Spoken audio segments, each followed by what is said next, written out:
Are you triggered? Because, baby, your girl has been triggered. Don't let your hair get in the way. Can't be defined by your mistakes. You know you try really hard. But sometimes you fall. Yeah, sometimes Hey you y'all, fall. welcome if you're new to my channel, and welcome back if you're returning. I had to come check on the girls because, baby, y'all saw that video. Are you triggered? Are you triggered? Because, baby, your girl has been triggered. Like, when I first saw it, I was like, okay, here's the thing. Everyone's talking about how disgusting the video is, and don't listen. I ain't gonna hold you. That shit is absolutely disgusting, okay? But if y'all think it's disgusting, can you imagine what millions of women are experiencing behind closed doors when no one's watching? When it's not out in the hallway of a hotel, baby. Yes, he did that comfortably out in a hallway of a hotel. Y'all, let that sink in. Think about what he was doing when it wasn't on camera and behind closed doors. Anyway, y'all already know I'm not about to come to you and just talk about my take on this video. I'm not gonna do that. I wanted to come talk to the girls because I wanted to talk to you guys about, healing when you have triggers, because we know this triggered so many women, and including myself. So it was important that I did a video, not only a reaction video to this, but it's important that I did a video that kind of gave you some tools to use for moments like this when you are triggered, right? If I'm being honest, my trigger came more from the responses. So, it was a bad video to see. Like I said before, I never doubted Cassie's story because I've been that victim, not to that degree, just so there won't be no, I never did that to her. My stuff was never that bad, because that's what they do. That's what they do, boo. I wasn't triggered by the video per se because I believed Cassie. Not only did I believe Cassie, what I imagine that she has experienced is 10 times worse than that video, as disgusting as it was. Keeping it a buck. Not to mention, although Cassie's in a public eye and Diddy has had this behavior with several women, I am a walking testimony that women go through this every day. Your average women go through this every day. Now, when I say I was triggered by the responses, y'all. I was triggered listening to all these men stand up and talk about how disgusting the video is and how dare he, and we're supposed to protect women and yada yada yada yada yada. But here's the thing, women go through this every day, and y'all quiet when it's y'all uncles, y'all quiet when it's y'all cousins, y'all quiet when it's y'all brothers, y'all quiet when it's y'all friends. You minding your business then. But now when it's on Front Street, you know what I'm saying, it's like a trend to do this whole song and dance of, oh, that's so disgusting, it's gonna make me look like a man to stand on this. No, it's gonna make you look like a man to stand on that shit daily. Stand on that shit as you walk through your day. I can promise you, through my experience, I've had one time someone ask me if I was okay, y'all. Ask me.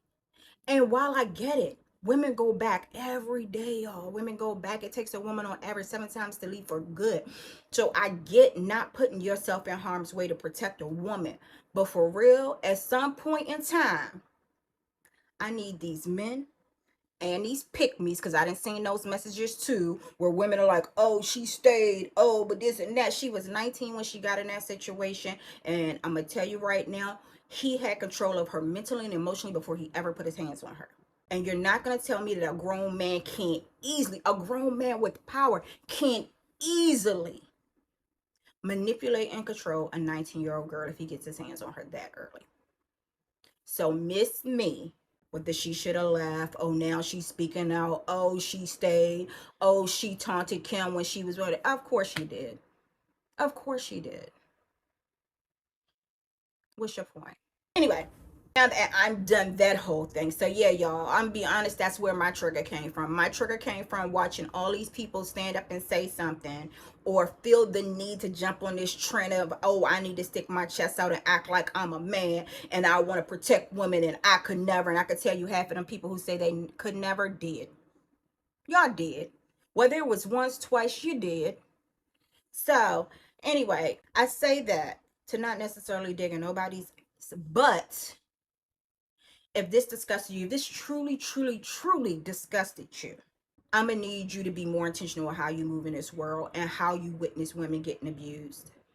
So yeah, I had one time, y'all, where I was being choked up against my car, and a young boy was riding past on his bike and was like, "Are you okay?" One time, young boy. That was it. That was it. Any other time, people minded their business, y'all. They minded their business. Because that's what they do. So with that being said, we already know we got to save ourselves, right? As much as I would love our black men, our men in general, to stand up and protect women and treat us like the goddesses we are, allow us to walk comfortably in our divine feminine, the reality is no one's saving us. They could barely save themselves. So anyway, y'all, let's get into these coping skills that you can use if you face yourself being triggered by things, because I can guarantee you, y'all heard what Kat said. All of these big dick deviants is all catching hell in 2024. It's up for all of them. It don't matter if you Diddy or whoever you is. TG Jakes, any of them. All lies will be exposed. That's all. You heard what Kat said. I can guarantee you this is not going to be the end of it. Because, baby, we know Dre then definitely done some damage to women. Suge Knight has definitely done some damage to women. Russell Simmons then definitely done some damage to women. So we can go down a list for real, for real. I guarantee you the majority of hip hop culture has done some damage to women.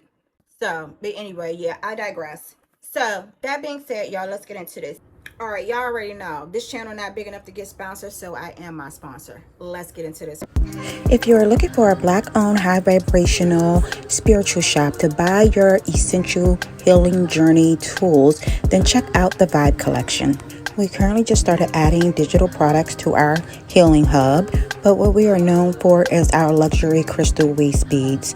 We have a variety of crystals and we have a variety of sizes. Last but not least, if you're looking for a place to purchase Florida water, sage, Palo Santo, smudge spray, abalone shell, and more, please check out our shop. We have a smudge kit you don't want to miss. Use the link in the description area to receive free shipping on your first order. Number one will be grounding techniques. You want to definitely incorporate some grounding techniques to kind of help reel yourself back in. It's almost like an anxiety attack, right? So incorporating like some box breathing would definitely help you in those moments you find yourself getting a little worked up and or triggered. I know, like, for instance, when I'll say early, it still happen now, y'all. Don't even get like, I ain't even about to fake the funk. It still happen now, but more so early in my earlier years of leaving that relationship, it was like every bald-headed guy with a beard triggered me. Like every time I saw a bald-headed guy with a beard, it was like I would tense up. Is that him? Is that him? Is that him? Now, mind y'all, he doesn't even live in this state, okay? Thank God. He doesn't even live in this state, but I was definitely on the high end of anxiety when I first left that situation, because I was well aware of the dangers of a woman leaving an abusive relationship and how leaving is your most dangerous time. Again, stop asking why they didn't leave soon enough. The shit's dangerous, y'all. So what box breathing is, it's essentially imagine a box, right? So it's almost like inhale 4 seconds, hold 4 seconds, exhale 4 seconds, hold 4 seconds. Okay, so it's box breathing, guys. You can do 4 seconds, you can do 8 seconds. I often do 8 seconds. You can do 10 seconds if you're a pro, you know what I'm saying? But that's essentially what box breathing is. It's a technique you definitely want to incorporate when you're out and about and anything happens that may trigger you. Another technique that may help you with grounding is the 5-4-3-2-1 method, right? So what you're going to do is you're going to shift your focus. You're shifting your focus away from whatever is going on that may be triggering you in that moment. And what you're going to do is you're going to think about 5 things you can see, 4 things you can touch, 3 things you can hear, 2 things you can smell, 1 thing you can taste. Not only will this help you engage with your senses, it will also ground you with keeping you present in the moment. Another tool you can use when dealing with your triggers is to create a safe space. I didn't know when I was going through it why the bathroom, the closet, all of that felt like a safe space to me, right? Never understood why. I understood why going into my son's room was a safe space, but I didn't understand the bathroom and the closet thing until I did a little research after the fact and understood that those who experience abuse tend to enjoy being in the closet or a closed-in space such as a bathroom.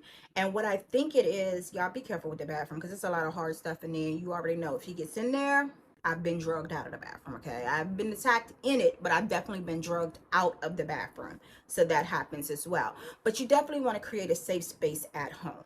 It could be a corner. Like I consider this like my meditative corner. So you guys will see me come talk to you a lot right here in my corner. As my yoga chair, has a plant, has my bolster, has my meditation pillow. You can add a blanket. You can add a water fountain. Any place that you can create, there's going to be a safe space and give you a sense of peace. Consider it your own personal sanctuary. The next tool you want to consider would be to express yourself. Tap into that creativity maybe. So when I say express yourself, we're talking about journaling. We're talking about painting. We're talking about maybe poetry, maybe writing a song. Anywhere you can kind of dump that energy, whatever has built up in regards to that particular situation, and you can use it, and you can use creativity or arts, etc., as a dumping ground. You know what I'm saying? You'll hear me talk a lot about how creative energy is healing energy. Like I do the beads, every now and then I paint, I script up my meditations. Again, tap into that creative energy, find a way to express yourself in a healthy manner. I'm hoping you guys are going no contact, so we're not sending paragraphs to the abuser. Okay? No paragraphs to the abuser. Another one would be, again, use your safe space, your personal sanctuary. Get in there and do some mindful meditation. While you're doing mindful meditation, this is the opportunity to observe your feelings without judgment. This is the opportunity to just be. If you're feeling down that day, it's okay.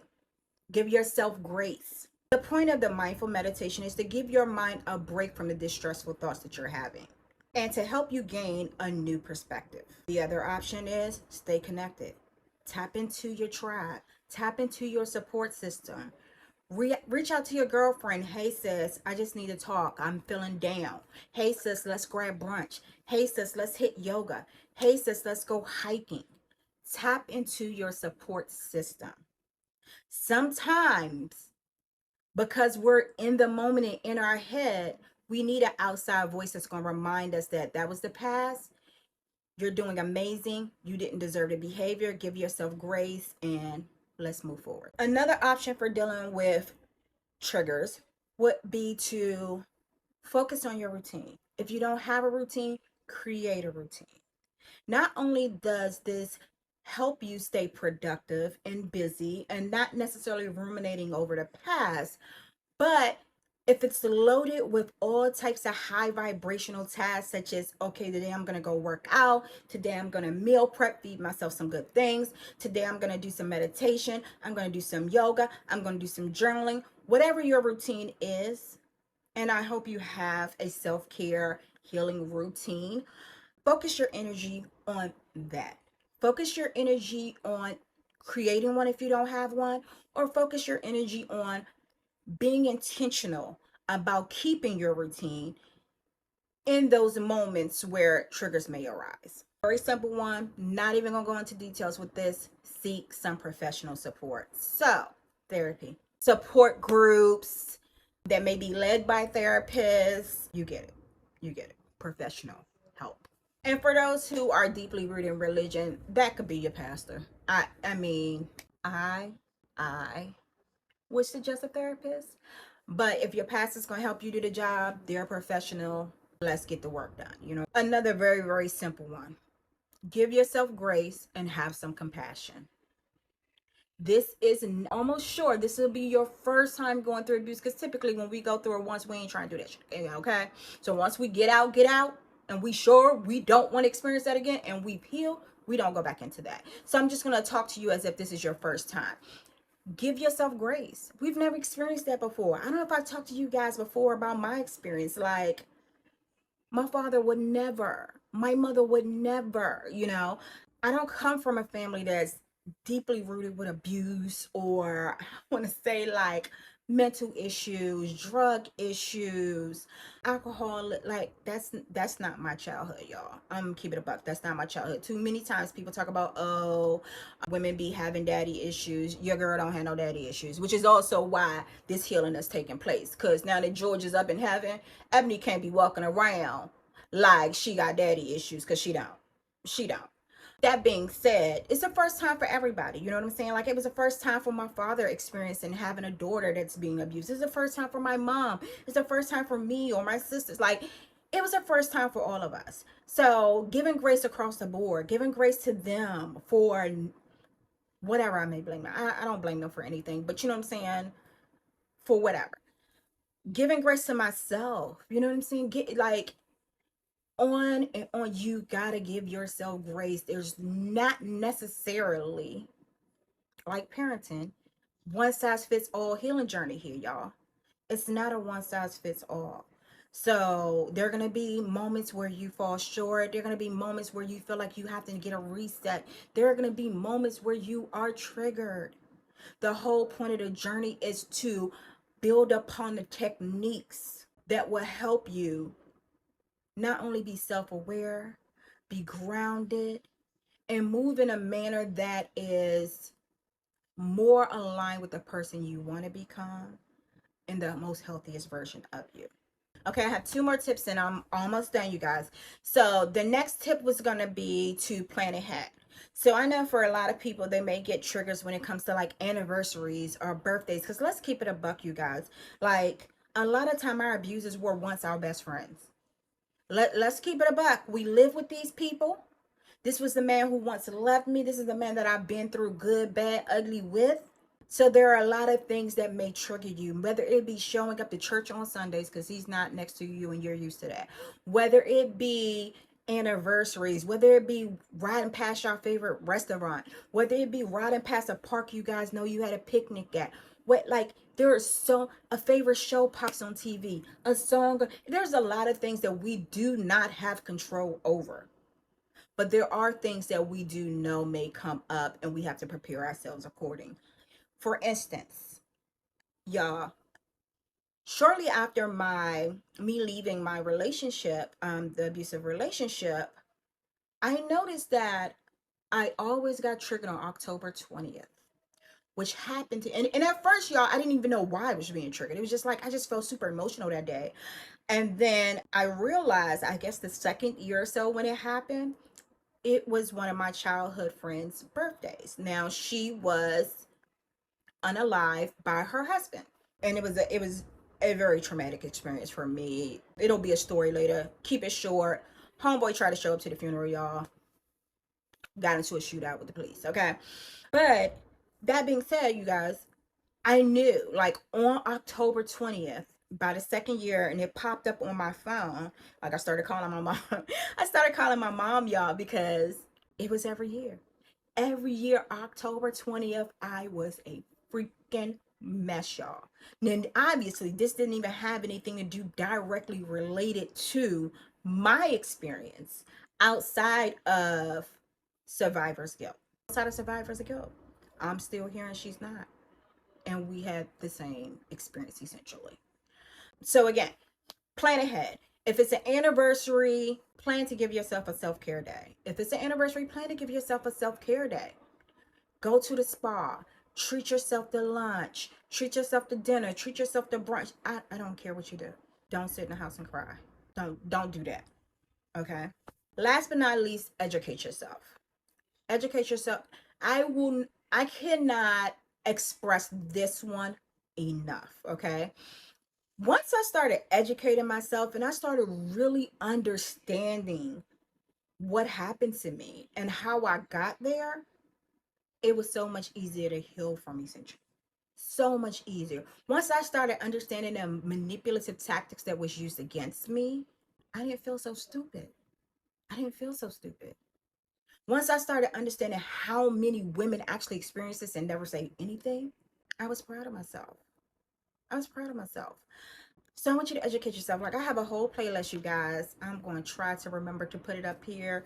If not, I'll try to remember the description there. But I have a whole playlist that kind of goes through like signs to look out for before things get physical, how to get out safely, how to heal afterwards. I have digital resources right now located on my website. I'll drop the link for that below as well. Right now, there is toxic affirmations you can get access to. There's a response guide, y'all. When I talk about like all the manipulative things that are going to be said to you when you try to leave, there's a response guide that gives you the perfect responses and help you curate your own response, okay? And then last but not least, there's a self-love guided journal. Y'all, big on self-love. I'm big on self-love because it is the center of everything. You think you love yourself. I'm telling you, you be thinking you love yourself until you gotta love yourself, until you're forced with the decision, do I love myself enough to say no to this person right now, or am I going to be a people pleaser? Too often it's like easier for us to not disappoint, especially if you're dealing with someone who's narcissistic or abusive emotionally. They're going to dig in your ass the moment they don't get their way with you. And a lot of times it's so much easier to just give in to them than to love ourselves enough to stand on business and say, nah, I'm good. I'm good. So, self-love guided journal, y'all. And then last but not least, it's building yourself slowly. It's a guide to healing yourself after abuse. It's very important, y'all. Please don't get out these abusive and toxic relationships and don't do the work to put yourself back together. Too often we just assume healing is about, oh, I'm just going to do better, and then when I get triggered by the next situation or next situation come up, I'm going to handle that better, and if I don't handle it better, then I didn't heal. No, healing is about creating tools. It's about constantly making sure your vibration is at a higher level so that when things do come to you, you're not affected as much. So you're able to make decisions and have a level of discernment that's always going to benefit you first and foremost. You can do so with an unapologetic mindset. So I'm going to drop the link below, guys, for my Her Healing Sanctuary Hub, which has all the digital products as far as self-love, healing from abuse, and so on. Let's get this, y'all. Because, baby girl, I need you to be living your best life like yesterday. That being said, if you didn't get anything from this video, then I hope you got love yourself, protect your energy, and deal with life's bullshit with grace and Is it gratitude. true? You actually think of me as less than you. Just wish that I knew how something like that could happen. Maybe it's just in passing, 'cause nothing is ever